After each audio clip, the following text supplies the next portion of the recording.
All right, hello everyone and happy Friday. It's digital host A.J. Wuest welcoming you back to Before the Four, the live stream where I go through some of 48's top news stories and then some before the 4 o'clock newscast. I say it every day wherever you're watching Before the Four this fine Friday afternoon. Thank you so much for watching and spending just a bit of your Friday afternoon here.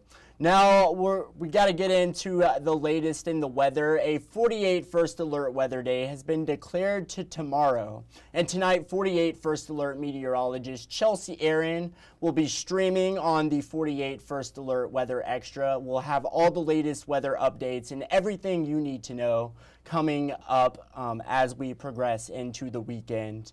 But an update there. Stay tuned for the latest weather hit in our evening newscast as well for all the latest. But now let's head out to Albertville, where a man was found guilty of sexual torture and domestic violence after a 4-day trial. The Marshall County DA's office says on June 5th, 2022, 40-year-old Patrick Alexis caused severe injuries to the victim's face and her leg by beating her with a shattered glass bottle.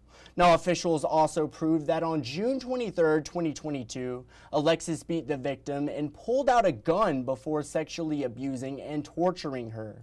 Now, according to evidence, Alexis recorded a small portion of the abuse. The victim had a rape kit completed, and Alexis's DNA was found on swabs from that kit. There were multiple witnesses, photographs, and medical records detailing the victim's injuries. Alexis will have to remain in the Marshall County Jail until his sentencing on June 3rd. He could face 10 years to life for sexual torture and 2 to 20 years for domestic violence. The prosecution intends to seek a life sentence for him. Now moving out to Lauderdale County, where earlier today we learned that a former school employee was arrested after confessing to having sex with a student. Court records show 41-year-old Amy Wigington engaged in sexual acts with a student under the age of 19 years old on 2 separate occasions. Wigington was interviewed regarding the allegations, and according to records, she confessed to having sex with the student on those occasions. Wigington was arrested and charged with 2 counts of sex abuse, and she was booked into the Lauderdale County Jail, where she is being held on a $100,000 bond. And 48's Callie Neese will have more on this coming up in our evening newscast, so stay tuned for that. But now, a story in case you missed it.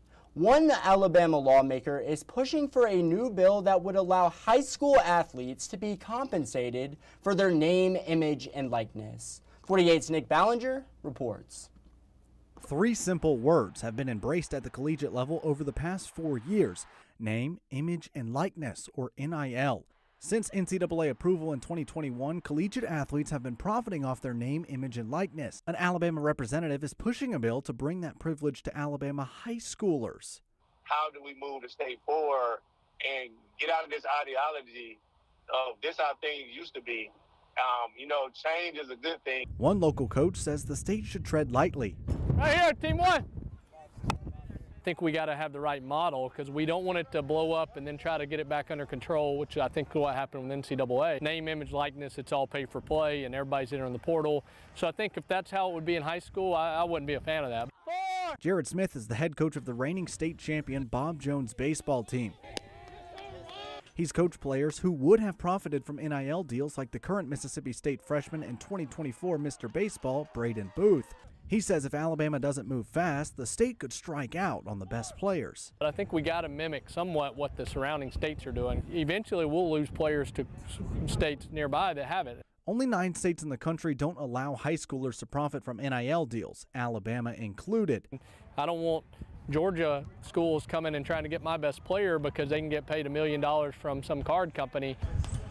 It almost happened in Birmingham when a Thompson High School 10th grader was offered 7 figures from a trading card company to play elsewhere. He turned down that deal. I think we got to keep the best athletes in the state. And our guys have 0 chance from really January to May to have any outside job. We've had kids plenty of time, that has picked, man, I got a good job. I'd rather go have money than be up here for, 40 hours a week. Coach Smith says giving players the chance to earn money for their hard work under the right rules would be a home run for state athletics. Well, now an update on Wuest Jones, a Madison County man who is accused of killing his wife in front of a baby.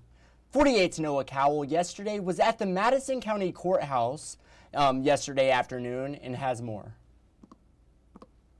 Wuest Jones was scheduled to go on trial here at the Madison County Courthouse on Monday for capital murder, but his attorney says Jones is now expected to plead guilty to manslaughter instead. Jones is charged with capital murder of his wife Erin Jones back in 2022. She was found that night lying face down with their 1-year-old daughter on top of her. In the preliminary hearing, a detective testified Jones told him, quote, "They will do an autopsy and find out I shot my wife," end quote. He was initially released on bond to stay at the His Way Addiction Recovery Center. Jones could have faced life in prison without parole if convicted of capital murder, but with this plea change, Jones would only face a maximum of 20 years. I reached out to the Madison County DA today for more information on this plea deal, but they said they were not prepared to comment. Jones was arrested again for harassment last year and then released on bond again 7 months ago. He's been free from jail since then, but his attorney says now with this guilty plea, Jones must return to the Madison County Jail on Monday and stay there until his sentencing hearing. Reporting in Huntsville, Noah Cowell, 48 News, on your side. And in the Shoals, where a scary situation happened yesterday after a tree fell on a daycare. 48's Aria Pons reports.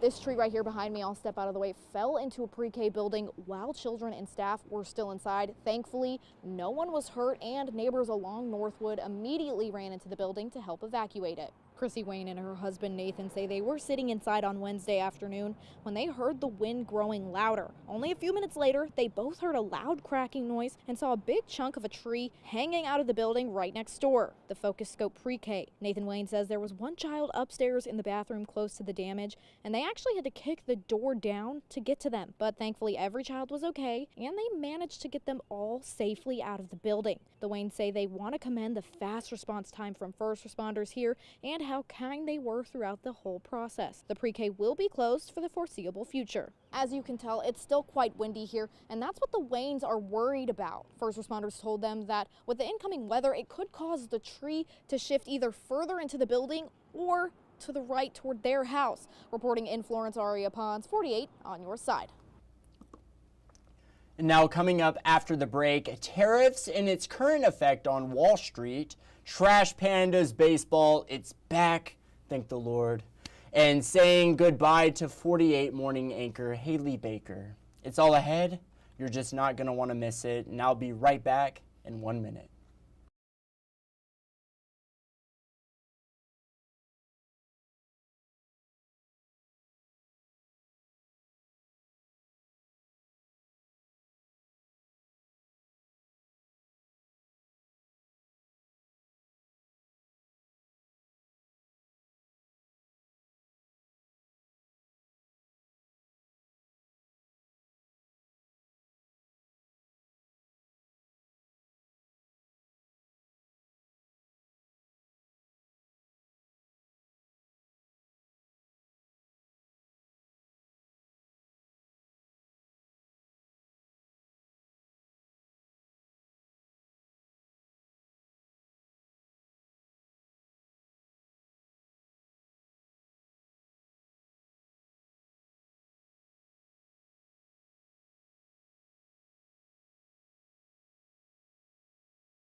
All right, time is now up and I am back. Hello everyone and welcome back to Before the Four. Now the fallout continues after President Trump imposed sweeping import taxes on goods from around the globe. China among the first nations to slap the U.S. with new tariffs, and other nations including allies, Canada and the UK are thinking about their next moves in the trade war. Investors are nervously watching the global markets a day after a huge drop on Wall Street. NBC News with the latest. For the second straight day, the Dow plummeted as nervous investors pulled out of the market and countries began retaliating for President Trump's tariffs. But still, the president's standing firm. It's going to be a booming country, a very booming country. It's going to be amazing, actually. Today, China hitting back, imposing its own 34% tariff on all U.S. goods shipped into that country. President Trump responding on social media saying China played it wrong. They panicked. On the flip side, Vietnam. In another post, the president saying the general secretary of that country told him he wants to cut Vietnam's tariff to zero. Tariffs are highly likely to generate at least a temporary rise in inflation. It's also possible that the effects could be more persistent. Fed Chair Jerome Powell signaling the central bank won't move on interest rates until it gets a clearer picture of the impact of the tariffs. But how long until that happens? The uncertainty bringing the market down. NBC's Christine Romans reporting from the stock market floor. They don't know if this is President Trump negotiating with other countries or if these really will be baseline tariffs that stay on. This all comes as Americans are caught in the middle of this growing trade war. My wife already has actually started to sort of penny pinch, not buy, overbuy. Experts say the tariffs could cost the average family at least $3,800 a year, with wages going down for lower income families and prices of everything from shoes to produce going up. And despite all of the fear and the worry, there was a bright spot today. The March jobs report came in at a higher number than expected. Employers added more than 280,000 jobs. Still, the unemployment rate did tick up a bit. Yamiche Alcindor, NBC News, Washington. Well, baseball fans, tonight is the night. The 2025 Rocket City Trash Pandas open their season against the Chattanooga Lookouts at Toyota Field. A 3-game series starting tonight and will continue tomorrow night and into Sunday afternoon. And obviously, the Trash Pandas are a AA affiliate of the Los Angeles Angels. And today I got the chance to have Angels reporter Taylor Blake Ward back on 48 Now to preview the Panda season, talk potential breakout players, and even weighed in his thoughts on the ongoing torpedo bats craze. Take a listen. Just give me a general overview of the Angels farm system, where it ranks in baseball, its strengths, weaknesses, all that good stuff. Well, the Angels have done a good job developing pitchers lately, something that this kind of been a focus since Perry Minasian has taken over as general manager. But in general, with the way the Angels kind of construct their roster, they'll bring players up with very minimal minor league time, as we've seen with Rocket City in particular. Nolan Shonwell, Zach Neto, among others, even a guy like Ryan Johnson, who probably was expected to be with Rocket City this year. Instead, he's sitting in the Angels bullpen. So the Angels farm system, when you look at it on paper, is among the worst in baseball when it comes to projected future talent. But there are definitely talented players. And the thing, like I said, with the Angels, a lot of that talent is already at the major league level. But they're trying to really coordinate things to where the minor leagues are seeing more talent, and one of those teams in particular is going to be the Rocket City Trash Pandas. Out of all their affiliates, I think that Rocket City is one of their primary focuses at sending talent there. Yeah, absolutely. You mentioned talent. We got to talk about Christian Moore. Are you surprised he's here in the Rocket City to start the season instead of at least AAA? Within reason. The Angels do tend to use Rocket City more and Madison more than they do Salt Lake when it comes to development. And that's going to be the key word for Christian is development. For AAA and Salt Lake, they're going to use that a lot as a filler organization where a lot of their veterans that are signed to minor league contracts or just didn't make the major league roster are going to be. So this gives Christian playing time for the full season. He doesn't have to share the playing time with anybody unless he wants a day off, which someone can fill in that spot, like a Mac McCroskey or someone like that. But I think Christian really proved to the team that he's very close to being ready to the major leagues. He got the invitation to spring camp out in Tempe, Arizona. And what he showed there was a lot of promise. Maybe the performance wasn't exactly what he would have expected. I think he only had one extra base hit, but definitely showed that major league pitchers are not going to be the biggest struggle that he's going to have when it comes to being a baseball player. Very gifted hitter. Going to be interesting to see where defensively where he fits at the highest level, but definitely going to play some good second base down there at Rocket City for the second year. I know he only was there for a few weeks, but I think a lot of people are going to dive into Christian heavily this year. Oh yeah, you're definitely going to want to head out to Toyota Field pretty early on in the season because you never know where Christian Moore might go. He could be in Rocket City this week and then all the way in Anaheim the next week. I mean, things move fast, but of course that was Christian Moore, the former Tennessee Volunteer. But incredible stuff. I'm so happy the Trash Panda season is back.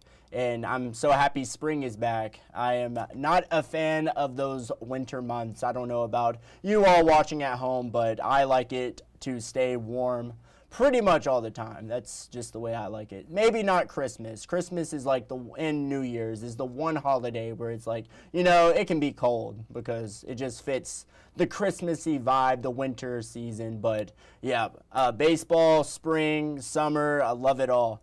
But you can watch that full 48 Now interview where we spoke about some more of the players to look for this season right now on our website. You'll just go to WAFF.com, go to digital shows, and then, of course, 48 Now. But before we get into Facebook fun, earlier today at 48 News, we said goodbye to our own Haley Baker. Morning anchor here at 48 News. After 7 years here in the Tennessee Valley, she has decided to step down from her role as morning anchor and spend more time with her family. But it's not just goodbye, just a see you later, as she'll be staying here in Huntsville. Take a look at Haley over the years. Well, good Saturday morning to you. I'm Haley Baker. I'm the new weekend morning anchor here at WAFF. We thank you for starting your day with me. Baker, thanks for waking up with us this rainy Sunday morning. I thank you. Thanksgiving is just 2 days away, and with that turkey and dressing, you also need some desserts. It is. We had an oopsie this morning. Good Tuesday morning to you. Thanks for joining us for Waking. Bart Williams joins us now. The Whistle Stop Festival, like you said, is a go. A tough decision for you all. It looks like the weather is out as far as our football knowledge goes.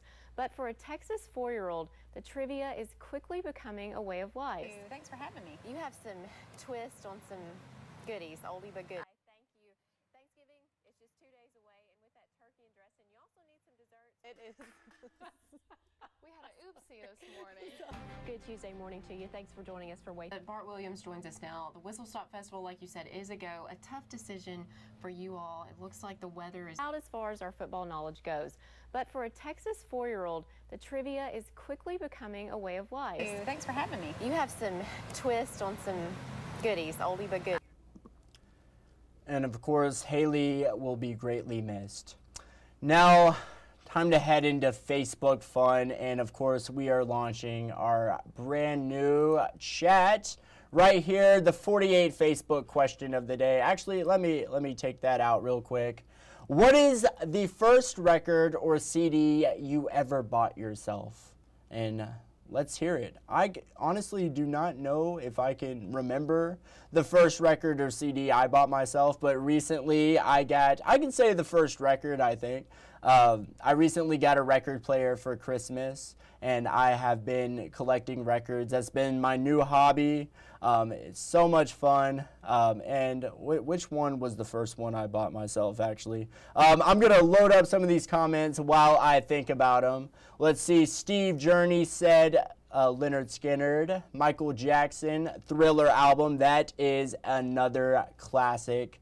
One of the greatest albums of all time. Very good. TLC, Crazy Sexy Cool, another iconic album, especially in the R&B category, the R&B pop category. Nirvana, Nevermind, a 90s rock essential. You absolutely have to have that record in the rotation without it. And another one, Dark Side of the Moon, and of course that is The Dark Side of the Moon by Pink Floyd out of the early 70s, 100%. Bob Seger, Against the Wind, another classic. You all have some really, really good music tastes. There's no doubt about it. And the Beastie Boys, Licensed to Ill, of course, some 80s going into the 90s hip-hop. I think Licensed to Ill was still the 80s, a classic. And, of course, Lynyrd Skynyrd, Gold and Platinum. I have pronounced Lynyrd Skynyrd currently, a very good record there, but, of course, Gold and Platinum is incredible as well. I'm shocked there was not a lot of Beatles comments in the chat. I was expecting quite a bit of those, but awesome stuff. You all have really good music tastes, and I honestly cannot remember. I cannot remember the first CD or record I bought myself, but I have quite a bit, without a doubt. But that is just about all the time I have for today's Before the Four. But thank you all for sticking around and spending a bit of your Friday here. I hope you all have a great weekend. Maybe you're going to the Trash Pandas. Have fun doing it. Stay weather alert. Of course, our own Chelsea Aaron will be back here in the CTV Center giving the latest weather update and talking about this severe weather that could potentially be moving in. But of course, have a great night. Enjoy the evening newscast. And as always, thank you so much for watching. You all have a great night.